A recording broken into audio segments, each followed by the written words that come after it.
तो प्रेम की बात है ऊधो, बंदगी तेरे बस की नहीं है।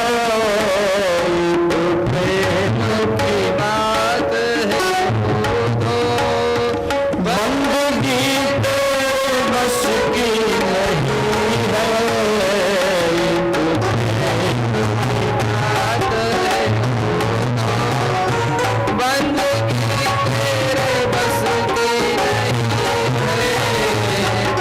स्वर्ग होते हैं सोते, यहाँ स्वर्ग के होते हैं सोते। आशिकी इतनी सस्ती नहीं है,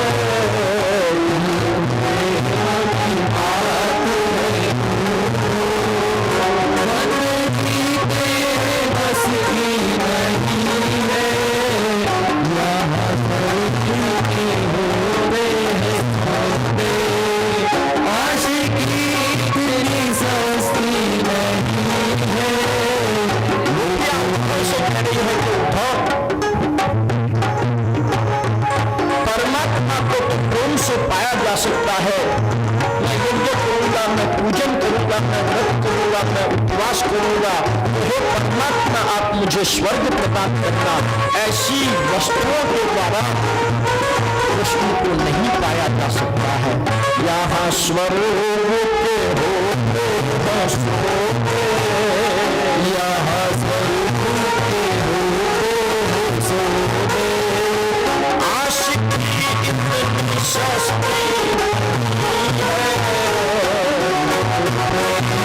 की बात है बंदगी तेरे बस की नहीं है। यहाँ स्वर्ग के होते हैं सोते, आशिकी इतनी सस्ती नहीं है। ये तो प्रेम की बात है।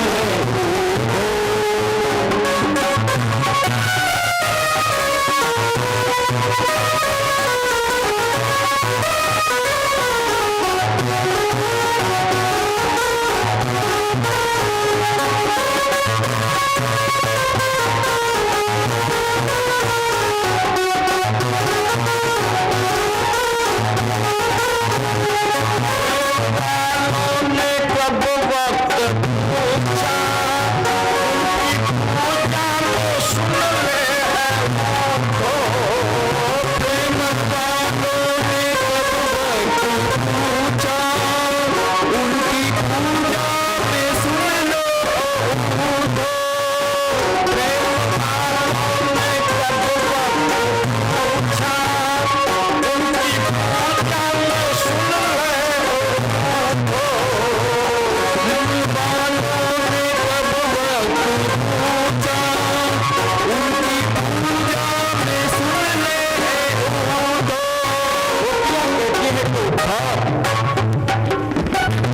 परमात्मा से प्रेम करता है, वह समय नहीं देखता है कि सुबह में पूजा करेंगे, शाम को आरती करेंगे, और जब फुर्सत मिलेगी तब भगवान के नाम का जप करेंगे। यहाँ में होती है पूजा, यहाँ दम में होती है पूजा, सर झुकाने की फुर्सत नहीं है।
उतरती है चढ़ती है मस्ती, जो उतरती है चढ़ती है मस्ती, वो हकीकत में मस्ती नहीं है, वो हकीकत में मस्ती नहीं है। जो उतरती है चढ़ती है मस्ती, वो असल में है मस्ती नहीं है। जो उतरती है चढ़ती है मस्ती, वो हकीकत में मस्ती नहीं है। की बात है बंदगी तेरे बस की नहीं है, यहाँ से दिल के हुए जोड़े, आशिकी इतनी सस्ती नहीं है। ये प्रेम की बात है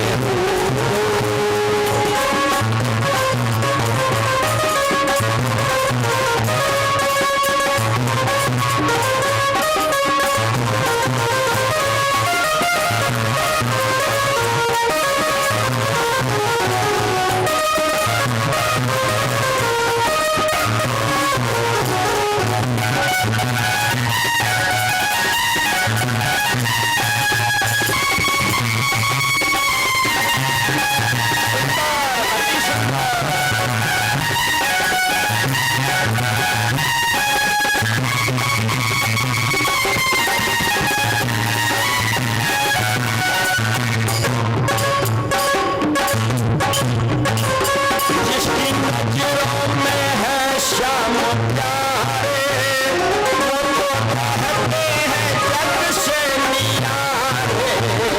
जिसकी नजरों में शाम है प्यारे, वो तो कहते हैं जग से नियारे।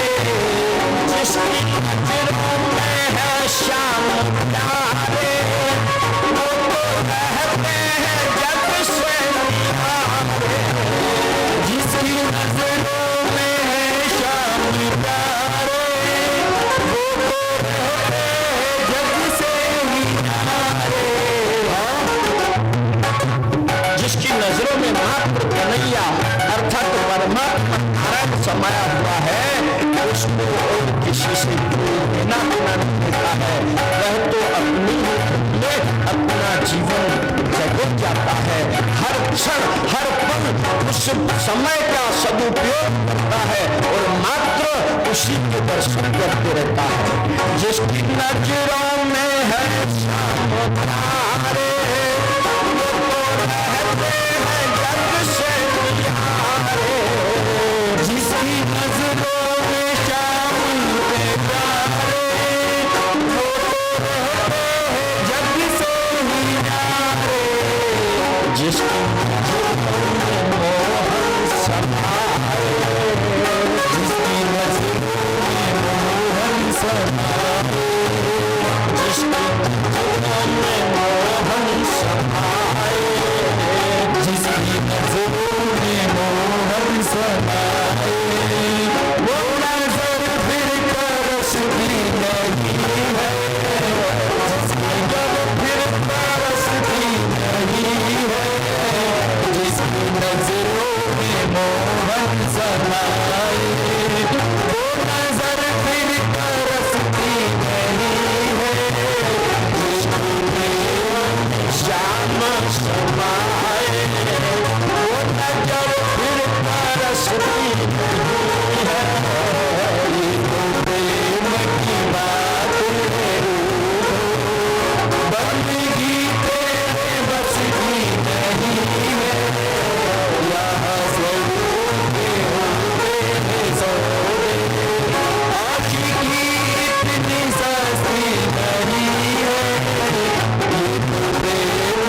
इस प्रकार से वार्तालाप करते हुए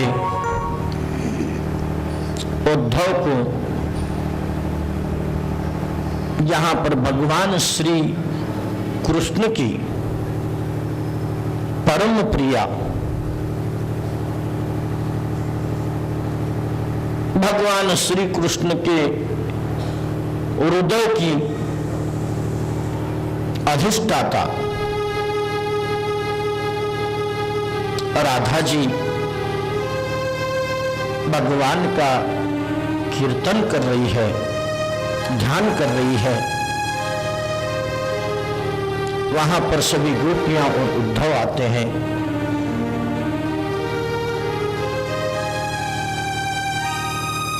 उद्धव राधिका जी को प्रणाम करता है, वंदन करता है और कहता है कि मैं श्री कृष्ण का संदेशा लेकर के आया हूं।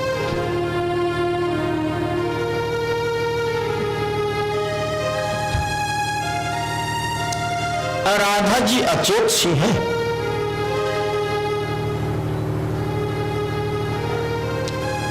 राधा जी का चेहरा जिस प्रकार से कोई फूल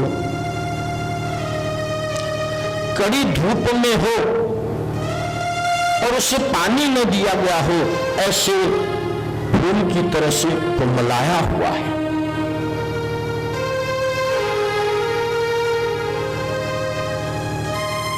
राधा जी के बाल एक दूसरे में ऐसे उलझे हुए हैं कि अलग अलग दिशाओं की तरफ खड़े और गुच्छे किसी तरह दिखाई दे रहे हैं, जटाओं की तरह उलझे हुए हैं। राधा जी सूख करके कांटे जैसी दिखाई दे रही है। जैसे ही कृष्ण का नाम राधा जी के कानों में पड़ा, उद्धव ने कहा कि मैं आपके श्री कृष्ण का संदेशा लेकर के आया हूं। तो राजा जी को थोड़ा चेत आया, कृष्ण का नाम सुनकर के चेतन अवस्था में आई।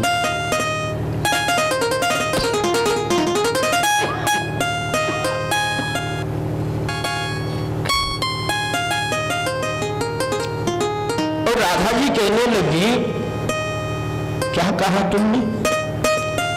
कृष्ण का संदेशा लेकर आया हूं। कौन से कृष्ण का? मथुरा निवासी का? तुम्हें लगता है कि कृष्ण मथुरा में ही है? कृष्ण तो मेरे पास है।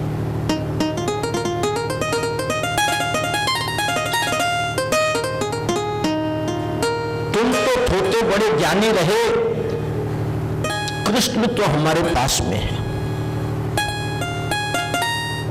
तुम किसका संदेशा लेकर आए?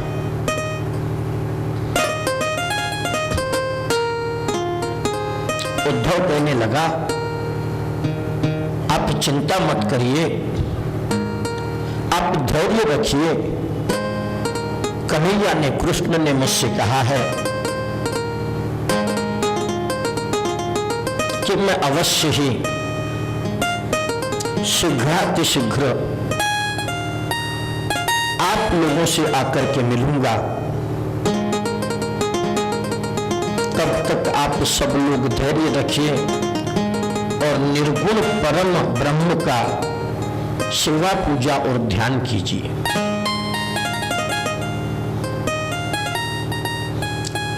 निर्गुण कृष्ण का सेवा पूजन और ध्यान कीजिए।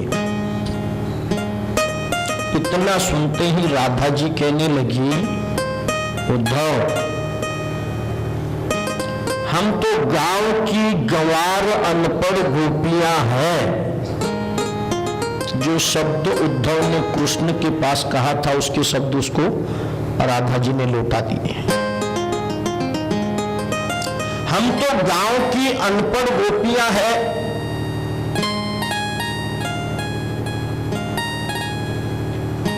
तू ये बता कि निर्गुण ब्रह्म का पूजन करने के लिए साहित्य की आवश्यकता होगी, पूजा की तैयारी करनी पड़ेगी, और ये सब करते समय पर मन की आवश्यकता पड़ती है, और हमारा मन तो हमारे पास है ही नहीं, तो फिर इस निर्गुण ब्रह्म को इसको क्या करेंगे, कहां से पूजा करेंगे, कहां से ये करेंगे। और उद्धव, तू निरा पढ़ा लिखा ही रहा, विद्वान रहा, पंडित रहा, तू तो थोड़ा ज्ञानी है। अरे परमात्मा तो हर जगह पर स्थित है।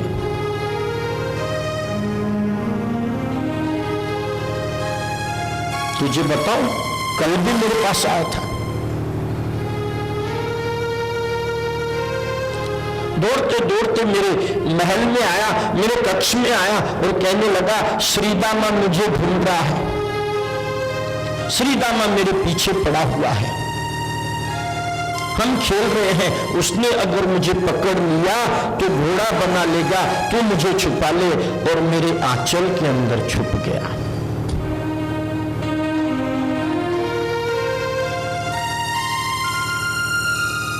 मैं जब भी चाहती हूं उसको भोजन कराना, तो वह भोजन करने के लिए मेरे सामने होता है और मैं प्रेम से उसे भोजन कराती हूं।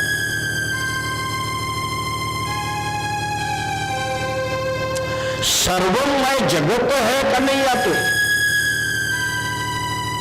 तू कहता है कि मथुरावासी है। राधा और कृष्ण का तो सतत मिलन है, उनका वियोग कभी हो नहीं सकता है। अब इतनी बात सुनने के बाद तो जो आधा ज्ञान का घमंड उद्धव के मन में था, वह घमंड उतर गया और कहने लगा, माता जी मुझसे भूल हुई, मुझे क्षमा करो, आप मुझे आशीर्वाद दो।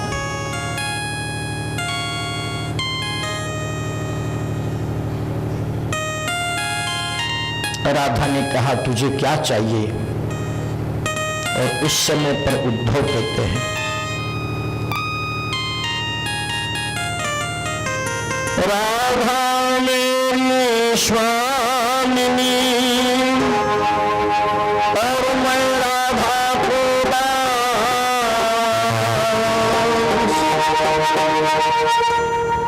जन्म जन्म मोह दीजिए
पूजा में बैठा हूं तो ये मेरा मन रसोई में पहुंच जाता है।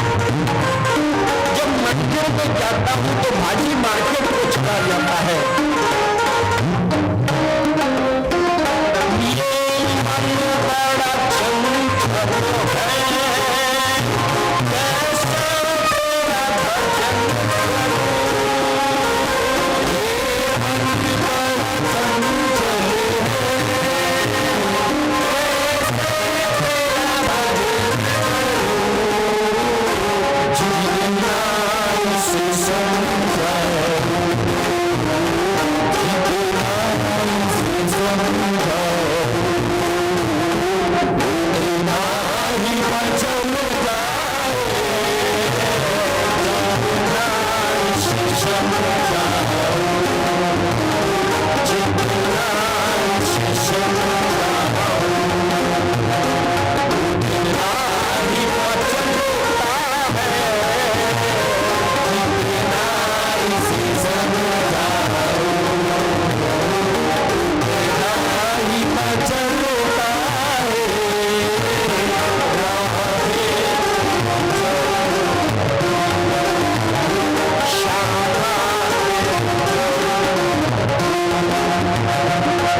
जिसके ऊपर हो जाए उसे कन्हैया अवश्य मिलता है।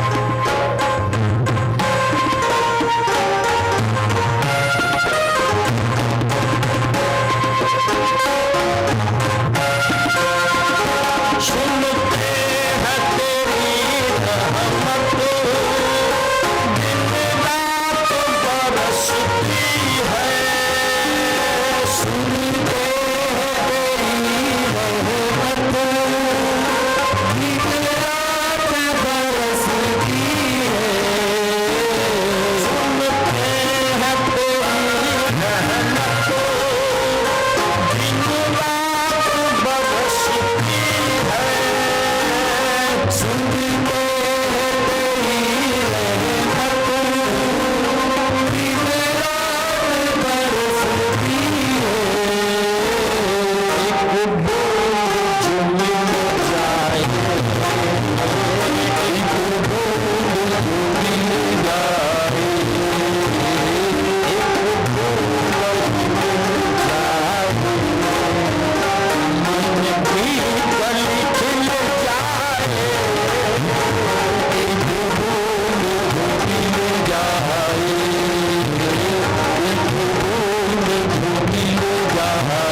इसलिए मैंने कन्हैया के पास यहाँ तक कह दिया था कि वे गोकुल की अनपढ़ गोपियां मेरे ज्ञान को समझ नहीं पाई थी।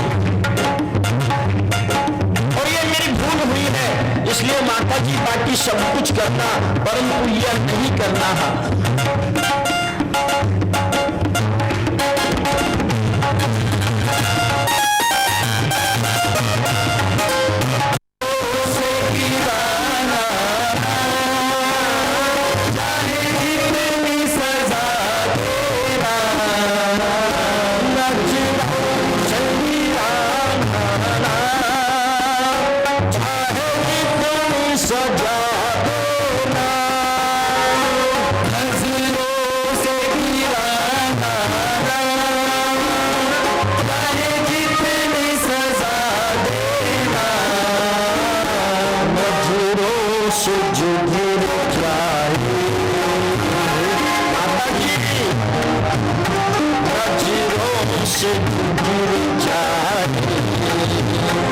मुश्किल है संभल पाना, नजरों से गिर जाए, नजरों से गिर जाए, मुश्किल है संभल पाना,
राधे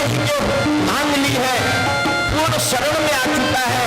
और राधा जी ने जब ये देखा कि उद्धव शरण में आ चुका है, तो राधा जी कहती है, बोल उद्धव बेटा तुझे क्या चाहिए, तेरी इच्छा क्या है? तो उद्धव मानता है मैया और तो कुछ नहीं चाहिए, बस मात्र इतना ही चाहिए।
इतना सुनते ही राधे जी ने जो अपने पास की बांसुरी थी उसको निकाला और उसको बजाया, तो कन्हैया वहां पर प्रकट हो गए और अब सभी गोपियां, सभी गोप, उद्धव सब के सब वहां पर प्रेम से नाचने लगे और कीर्तन करने लगे।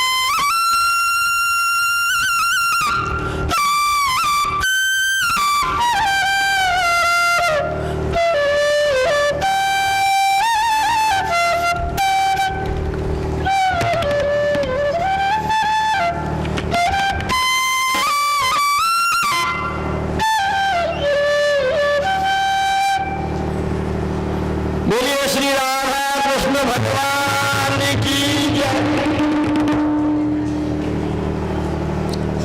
उद्धव आया था यहां पर 2-4 दिन के लिए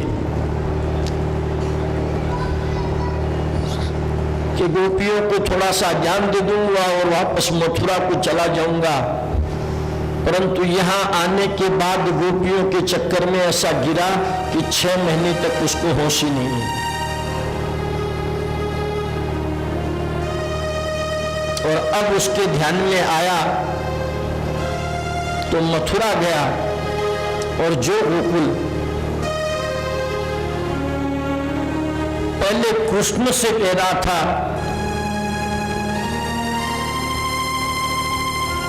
कि आप तो परमात्मा है, वह गोकुल में, मथुरा में आकर के उद्धव करने लगा कि आप बड़े कठोर हैं, निष्ठुर हैं, आप निर्दयी हैं, जो उन भोले भाले गोपियों को, गोप बालकों को और माता आदि को तुम वहां पर छोड़ आए हो। मैं आज तक मानता था कि तुम तो परमात्मा हो, परंतु तुम तो नटवर हो, बड़ा नाटक करते हो। नटवर हो, जिस प्रकार मदारी अपनी डफली के ऊपर बंदर को नचवाता है, उस प्रकार से संसार की सभी जीवों को आप नचाते हो। भगवान कहने लगे उद्धव, तू ये बात कह रहा है, तू तो कह रहा था कि वो गांव की अनपढ़ गोपियां क्या जानेगी, यहां तो था तब मेरा पक्ष ले रहा था और वहां से आते उनका पक्ष लेने लग गया। उद्धव कहने लगा, महाराज वो तो कोई भी आपको बिछड़ा हुआ नहीं मानते हैं, इसलिए आप भी किसी प्रकार की यहाँ पर चिंता मत कीजिए। ये तो सबका नित्य प्रति 24 तास आपका वहाँ पर ध्यान करते हैं और आप भी वहाँ पर विराजमान है, इसलिए आगे की लीला कीजिए। कल विवाह का गोरज बोरज छूटा जा रहा था, इसलिए कथा हमने नहीं कही थी, इसलिए इस कथा को आज पूरा किया है। कल सायंकाल में हमने भगवान श्री कृष्ण और रुक्मिणी का विवाह देखा।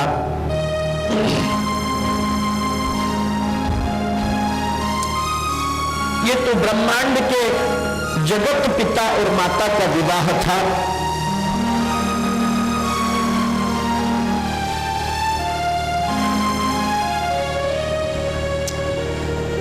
प्रत्यक्ष में उनका विवाह हुआ।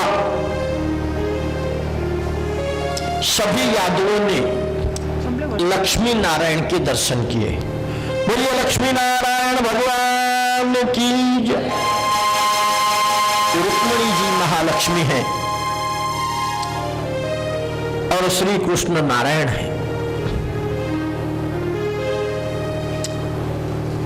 जीव यदि लक्ष्मी का लाल बनेगा अर्थात लक्ष्मी का पुत्र बनेगा तो वह उसे नारायण से मिलाएगी, जैसे राधा जी ने बंसी बजा करके अभी कन्हैया से मिला है।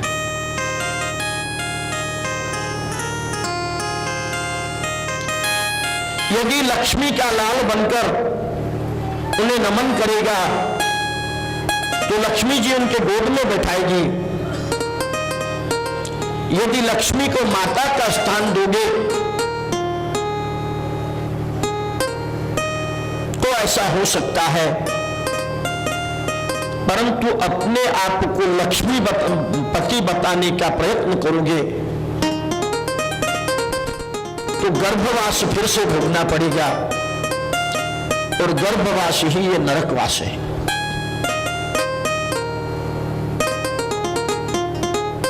आज का व्यक्ति लक्ष्मी आ जाने के बाद अभिमानी हो जाता है, अपने आप को लक्ष्मीपति समझने लगता है और अन्य के साथ में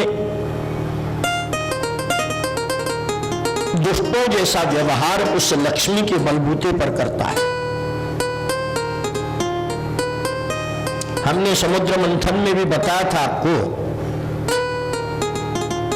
कि जिस समय पर समुद्र मंथन से महालक्ष्मी जी का प्राकट्य हुआ और लक्ष्मी जी वरमाला पहनाने के लिए जाने लगी,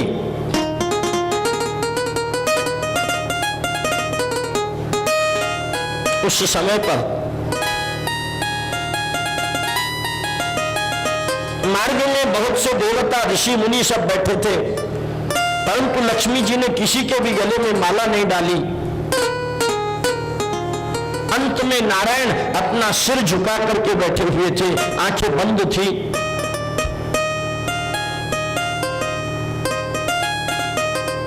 और लक्ष्मी ने जब उनको देखा तो उन्हीं के गले के अंदर माला पहना दी, और जैसे ही लक्ष्मी जी ने माला पहनाई, सिर झुका करके बैठे हुए भगवान नारायण ने इधर उधर देखा।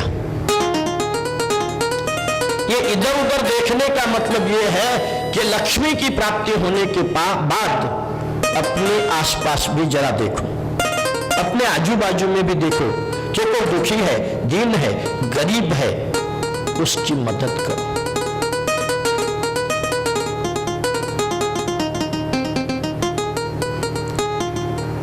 जगत के किसी जीव से नहीं, केवल परमात्मा से ही मिलने की आशा और इच्छा रखो तो नारायण धाम में लक्ष्मी जी आपको अवश्य लेकर जाएंगी।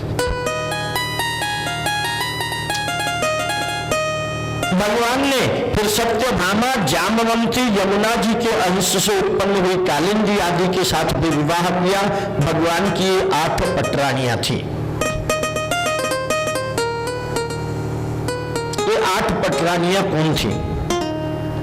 अष्टधा प्रकृति ही 8 पटरानियां हैं। ईश्वर इन सभी प्रकृतियों के स्वामी हैं। भूमि, रापो, नलो, वायु, खम, मनो, बुद्धिरेव च अहंकार इतियम में भिन्न प्रकृति अष्टधा। पंच महाभूत, मन, बुद्धि और अहंकार, ये पांचों के साथ में नारायण का विवाह करोगे तो परम धाम को प्राप्त कर लोगे। और ये बताने के लिए ही इन 8 पटरानियों के साथ में श्री कृष्ण का पहले विवाह हुआ है।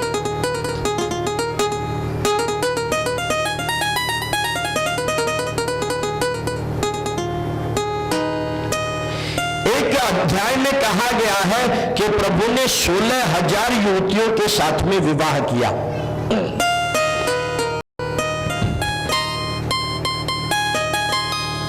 अब ये 16,000 कन्याएं थी कौन, पहले तो ये जाना जाए।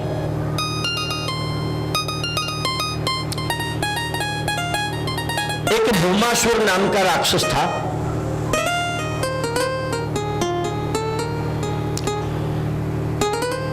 भूमासुर, असुर यानी कि राक्षस, दैत्य। तो इसने पृथ्वी के ऊपर के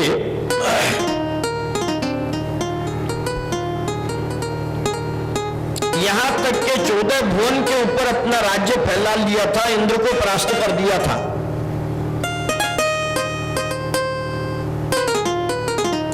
और उस समय पर फिर से देवताओं की पुष्टि ना हो या देवताओं की ताकत न बढ़े,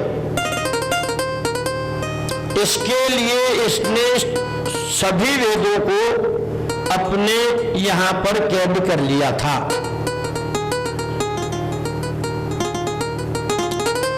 इन वेदों की ऋचाएं हैं 16,000।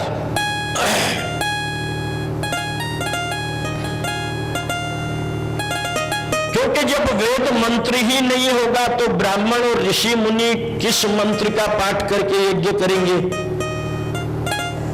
और यज्ञ यजन आदि नहीं होगा तो देवताओं की पुष्टि भी नहीं होगी, देवताओं को शक्ति भी नहीं मिलेगी। तो भौमासुर के डर के कारण इन सभी मंत्रों ने कन्याओं का रूप धारण कर लिया था, और इन सभी कन्याओं को हरण करके भौमासुर अपने जेल खाने में डाल देता है। ये 16,000 कन्याएं हैं।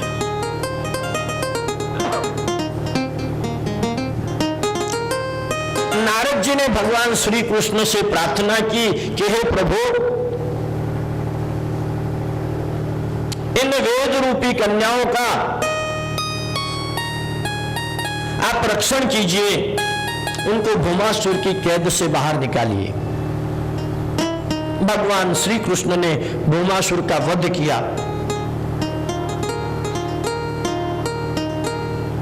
और 16,000 उन कन्याओं को उसकी कैद से अर्थात जेल से, कारागृह से मुक्त करवाया और कहने लगे कि अपने अपने स्थान पर जाओ। इतना सुनकर के वे सभी वेद कन्याएं कहने लगी, महाराज हमको जब आप अपने अपने को घर भई जी भेजना ही चाहते थे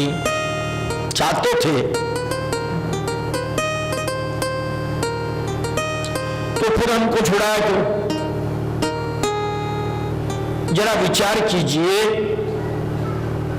मात्र एक दिन कोई कन्या घर से बाहर रह जाती है तो ये संसार, ये घर, ये माता पिता उसको अपनाते नहीं है, उसके ऊपर नाना प्रकार के कलंक लगाते हैं।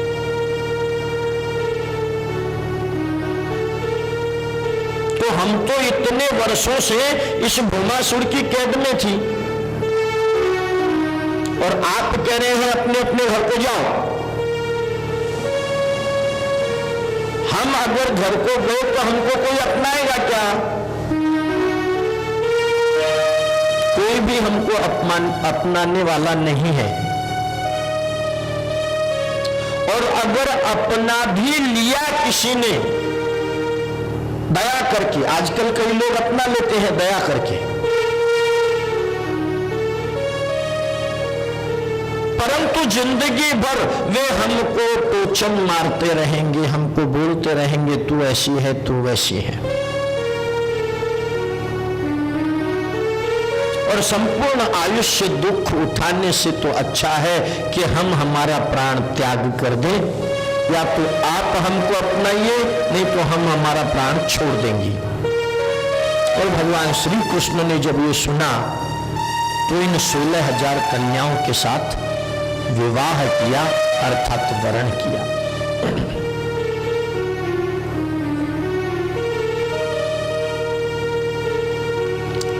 एक बार ग्रीष्म ऋतु में रुक्मिणी श्री कृष्ण की सेवा कर रही थी।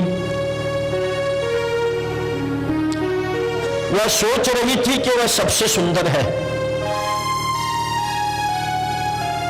अतः श्री कृष्ण उसी के अंदर आसक्त है, क्योंकि रानियां कितनी थी? 16,108।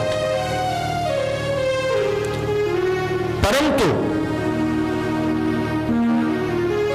भगवान श्री कृष्ण रुक्मिणी के साथ में रहते थे। क्यों रहते थे इसकी कथा भी अभी थोड़ी देर में आएगी। तो रुक्मिणी को ऐसा लगने लगा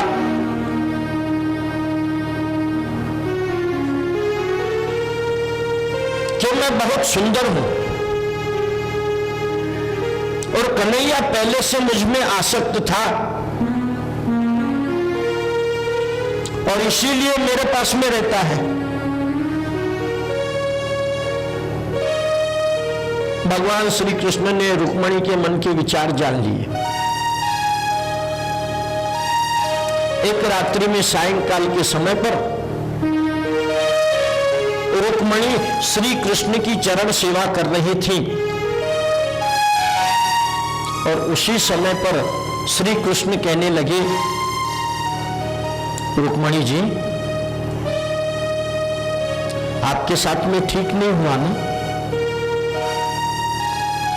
आप राजपुत्री हैं, राजकन्या हैं और मैं गोकुल का ग्वाला, और चोर के नाम से मेरा बदनाम भी हुआ है। मैं तो यादव हूं, आप तो राजकन्या हैं, आपको तो मेरे से भी बड़े बड़े राजा मिल गए होते।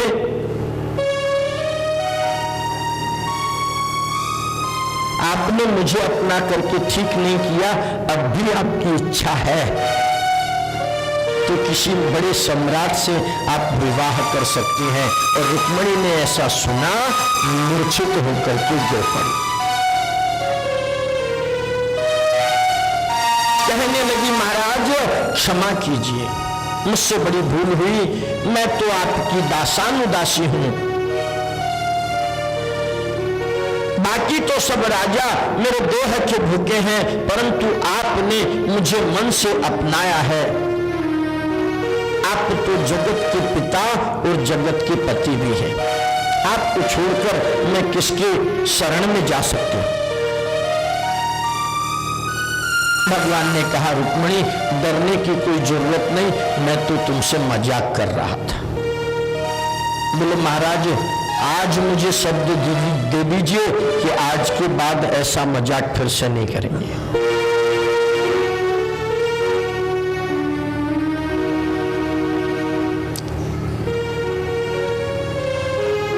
इस प्रकार भगवान के यहां पर सभी रानियों से 10-10 पुत्र हुए।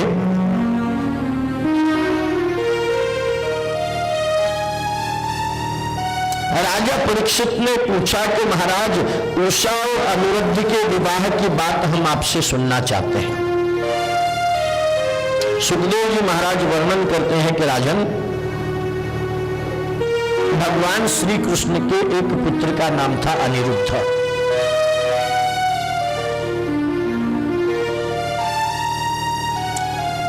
और उसी काल उसी समय की बात है कि एक महान शिव भक्त राजा बाणासुर हुआ था।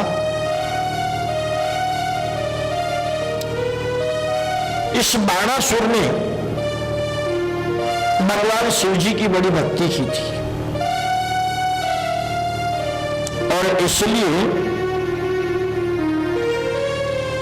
इसको 1000 हाथ थे। इस बाणासुर की कन्या थी और उस कन्या का नाम था उषा। एक दिन उसने स्वप्न के अंदर भगवान श्री कृष्ण के पुत्र अनिरुद्ध को देखा और स्वप्न में ही उससे विवाह भी कर लिया।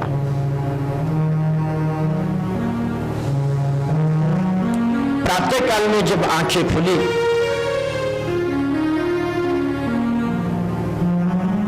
तो वहां कोई नहीं था। वह विलाप करने लगी, हे मेरे स्वामी, आप कहां चले गए? आप कहां हैं? आपको कहां पर ढूंढूं? तो इस उषा के अंतरपुर में एक इसकी सखी थी जिसका नाम था चित्रलेखा।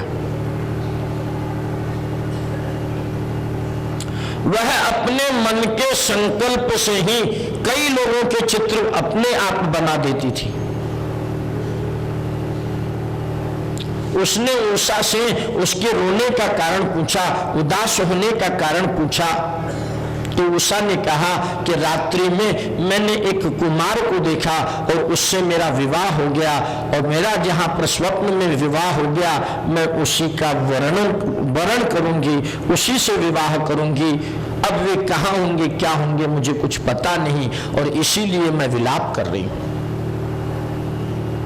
तो चित्रलेखा कहने लगी, इसमें कौन सी बड़ी बात है? मैं अभी कुछ चित्र निकालती हूं, उसमें से तुम मेरे को बता देना कि इसमें से कौन सा वह है, उसको मैं लेकर के आ जाऊंगी।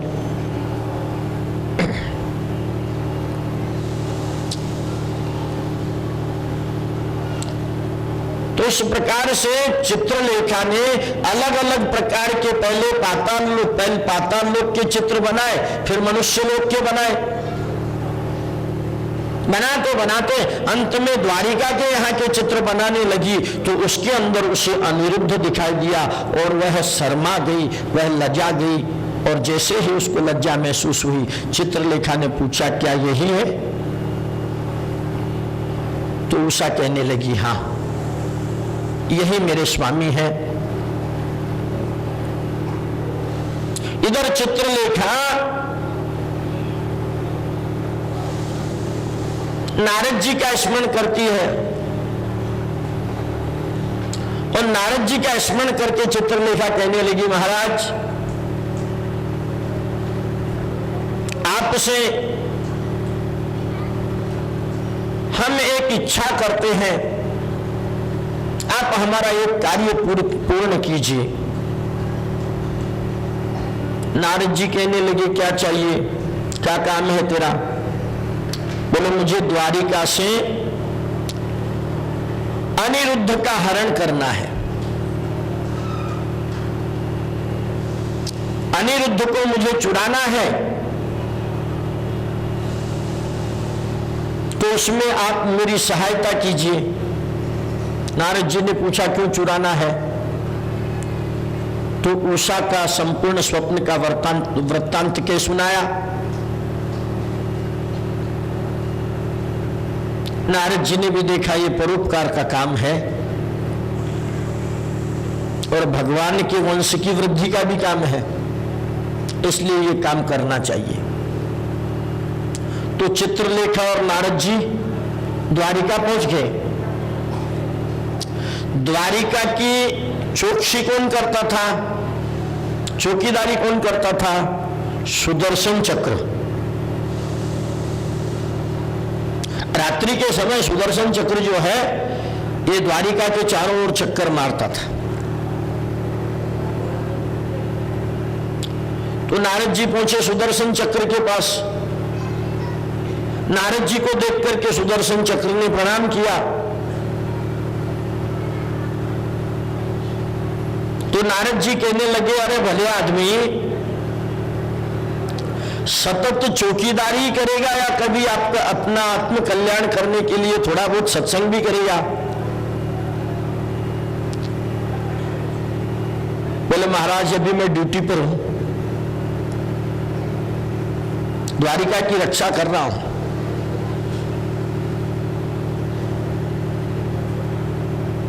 इसलिए ड्यूटी छोड़ नहीं सकता। बोले ड्यूटी तो हमेशा चलती रहेगी। तू विचार कर, जिस नगरी के राजा, जिस नगरी के मालिक श्री कृष्ण है, वहां चोरी करने को कौन आएगा? थोड़ा सत्संग भी कर ले। इस प्रकार नारद जी ने सुदर्शन चक्र को बातों में लगाया और उधर चित्रलेखा ने द्वारिका में प्रवेश किया, अनिरुद्ध के महल में गई और पलंग सहित उठा करके चल दी। और इतनी गड़बड़ के अंदर जो चित्रलेखा ने एक हार पहना हुआ था वह ऊपर से गिरा सुदर्शन के ऊपर आके। अरे कुछ तो भी गड़बड़ हो गया। नारद जी कहने लगे तेरे को सत्संग नहीं करना है, मैं भी जाता हूं। चल दी, नारायण नारायण करते हुए निकल गई, क्योंकि काम हो चुका था। चित्रलेखा उधर अनिरुद्ध को लेकर के बाणासुर के अंतपुर में पहुंच गई। अनिरुद्ध और उषा उस राजमहल में कई दिनों तक रहे। एक दिन बाणासुर को पता चला, उसने अनिरुद्ध को बंदी गृह में डाल दिया। भगवान श्री कृष्ण तक नारद जी ने समाचार पहुंचाए। भगवान श्री कृष्ण और बाणासुर का युद्ध हुआ, परंतु बाणासुर शिव भक्त था, इसलिए उसकी रक्षा करने के लिए भगवान शंकर जी स्वयं आए।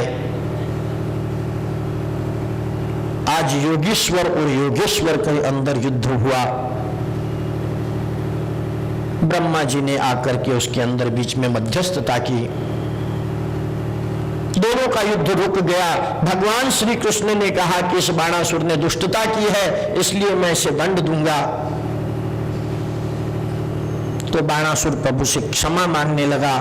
बाणासुर के 1000 हाथ थे, उनको काट करके भगवान ने उसको चतुर्भुज बना दिया, अर्थात 4 हाथ का रख दिया, अर्थात अपने जैसा ही बना दिया।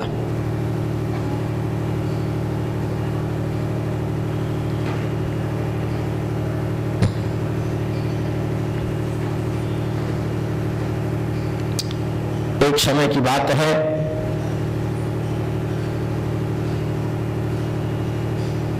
नारद जी को ये इच्छा हुई कि भगवान इन 16,108 रानियों के साथ में कैसे रहते होंगे।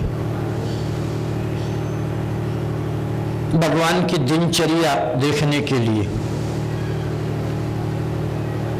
दिन भर किसके यहाँ पे क्या करते हैं, ये जानने की नारद जी की इच्छा हुई है। और ये जानने के लिए नारद जी द्वारिका जा पहुंचे। तो रुक्मणी के कक्ष के अंदर भगवान प्रातःकाल का समय था, इसलिए संध्या वंदन आदि पूजा पाठ कर रहे थे। जैसे ही नारद जी आए, उनका स्वागत किया, बैठने को कहा। नारद कैसे आना हुआ? बोले कुछ नहीं महाराज, ऐसे ही आपसे मिलने के लिए आ गया। भगवान तो मन की सबकी जानते हैं, परमात्मा है, हमारे भी मन की जानते हैं, क्योंकि आत्मा रूप से हमारे यहाँ पे बैठे हैं ना वो, हाँ, इसलिए हमारे बारे में भी जानते हैं, इसलिए उनको कहते हैं परमात्मा। नारद जी वहां से निकले, दूसरी जगह पर गए, तो वहां भगवान सूर्य को अर्घ्य देते हुए दिखाई दिए। वहां भी स्वागत किया। फिर आगे गए तो वहां पर तुलसी जी की पूजा करते हुए दिखे। और आगे गए तो बालकों को खिलाते हुए दिखे। अब घर थे कितने? 16,108। चलते चलते नारद जी थक गए, परंतु भगवान ने उनको कहीं पर भी जलपान के लिए भी नहीं पूछा।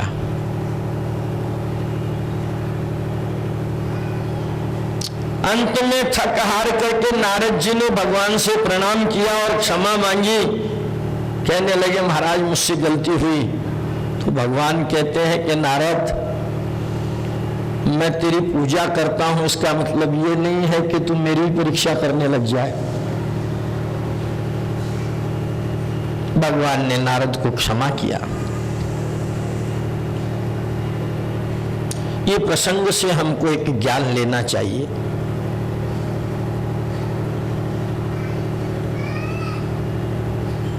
कि ब्रह्मचारी व्यक्ति को किसी के घर संसार में चंचू प्रवेश नहीं करना चाहिए।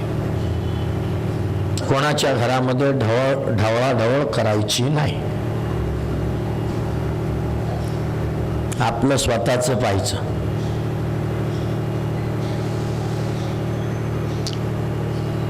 जो दूसरों के घर के अंदर बिगाड़ करता है, उसको नारद जी की तरह कभी भी सुख नहीं मिलता है, कभी परमात्मा नहीं मिलता है।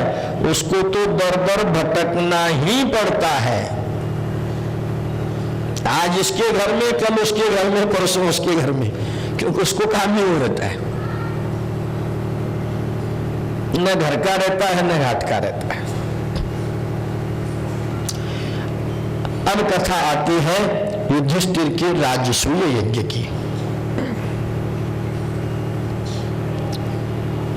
युधिष्ठिर को राजसूय यज्ञ करना था,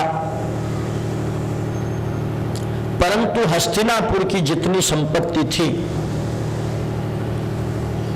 वह महाभारत के युद्ध के अंदर समाप्त हो चुकी थी।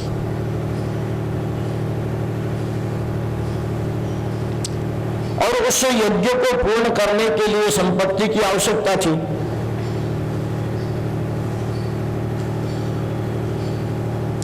इसलिए नारद जी ने भगवान युधिष्ठिर से कहा, महाराज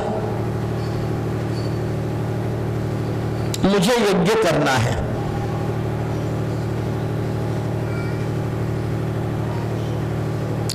राजसूय यज्ञ करना है, इसलिए आप उस यज्ञ के अंदर मेरी सहायता कीजिए। मेरे पास संपत्ति की कमी है, आप ऐसा कीजिए, कृष्ण को निमंत्रण देकर आइए। भगवान श्री कृष्ण को नारद जी ने जाकर समाचार सुनाए।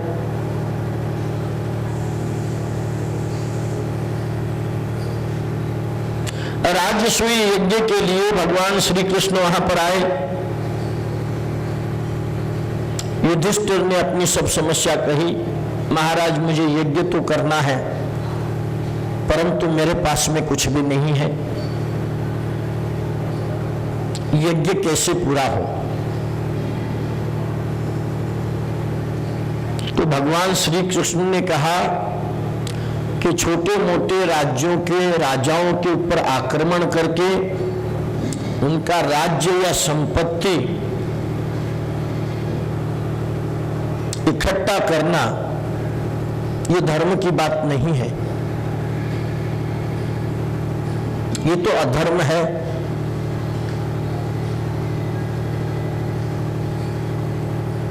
तो तुम एक काम करो, अर्जुन और भीम को मेरे साथ में दे दो। अभी के हाल फिलहाल में सबसे बड़ा राजा है जरासंध, और इस जरासंध के पास में बहुत से राजा कैद हैं, और उन सभी राजाओं की संपत्ति इसने लूट रखी है। उसके पास बहुत सर्दी के दिन थे, पौष का महीना था,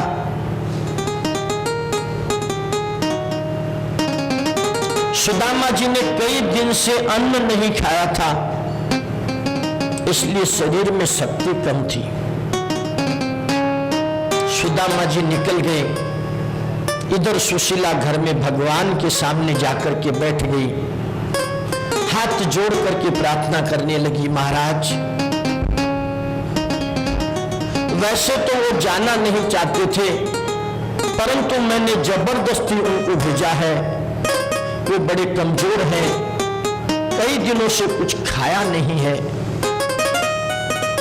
कहीं मार्ग में गिर न पड़े, कहीं मार्ग में उनका प्राणोत्क्रमण नहीं हो जाए। हे प्रभु मेरे सुहाग की रक्षा करना, मेरे पति को संभाल लेना।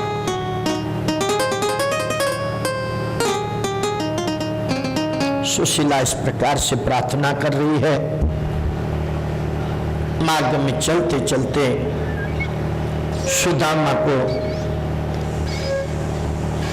चक्कर आ गई, मूर्छा आ गई और वे गिर पड़े। सुशीला की पुकार को भगवान ने सुना,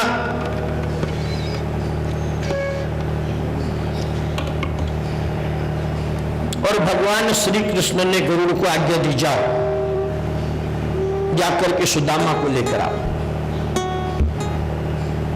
गरुड़ जी ने मूर्छित सुदामा को उठाया और लाकर के द्वारिका के नजदीक में छोड़ दिया।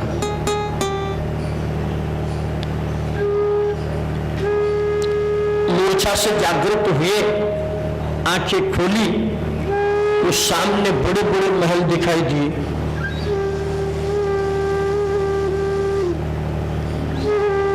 सुबह में निकला था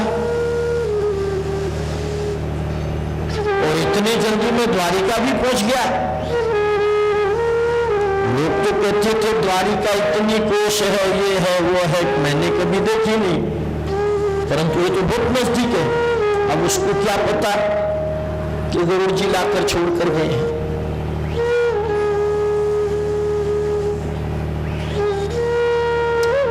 आखिर में एक से पूछा कि ये कौन सा गांव है, तो बोले ये द्वारिका है। अंदर प्रवेश किया, मैले कुचले कपड़े हैं, जगह जगह से धोती फटी हुई है, मैली सी उपनयन है अर्थात जनेऊ धारण की हुई है। शरीर पर मात्र त्वचा है,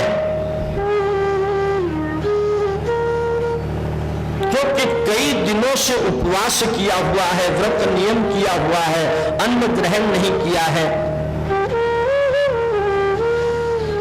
एक धोती है और दूसरा वो पंछा है जिसके अंदर पोहे बंधे हुए हैं। हाथ में लकड़ी टेकते टेकते थरथराते शरीर से सुदामा द्वारिका में प्रवेश कर रहा है। चौकीदारों से पूछता है,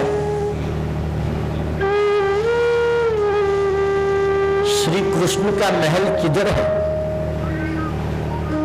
कन्हैया का महल किधर है?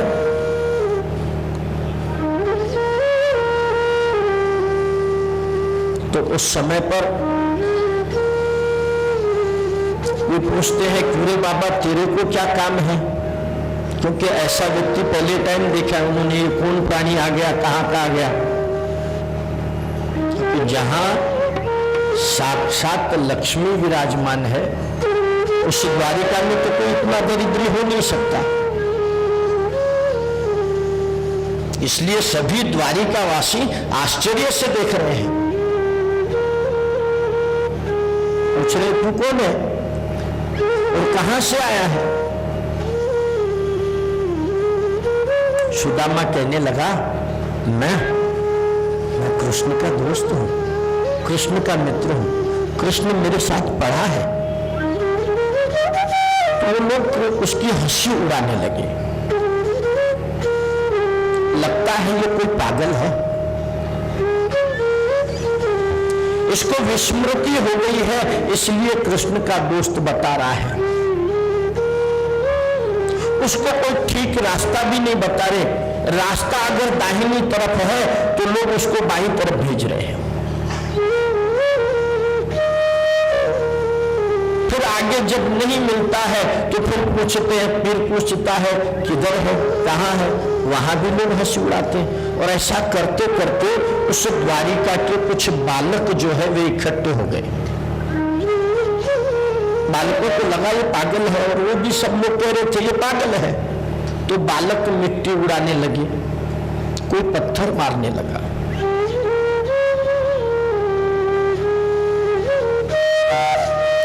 अंत में एक वृद्ध सज्जन मिले, उन्होंने कृष्ण के दरवाजे के द्वार को दिखाया और अब सुदामा वहां पर पहुंचते ही धम्म से बैठ गया क्योंकि थक चुका था। दरवाजे पर ही बैठा। इतने में भगवान के जो रक्षक थे, चौकीदार थे दरवाजे के, उन्होंने देखा। देखने के बाद उस चौकीदार ने दूसरे रखवालदार से कहा, अरे ये कौन आ गया? ये कैसा प्राणी है? हटाओ इसको यहां से। सुदामा कहने लगा, मैं कृष्ण का मित्र हूं। बोलो बाबा, ये कैसी अनर्गल बातें कर रहा है? कहां राजाधिराज श्री कृष्ण और कहां तू कैसे मित्र हो सकता है?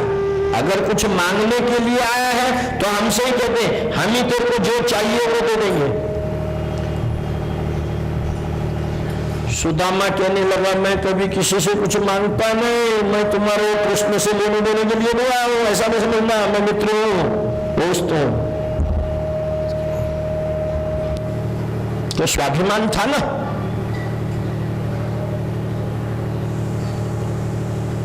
अनर्गल बातें तुम कर रहे हो, मैं कृष्ण का मित्र हूं, मैं यहां मांगने के लिए नहीं आया हूं।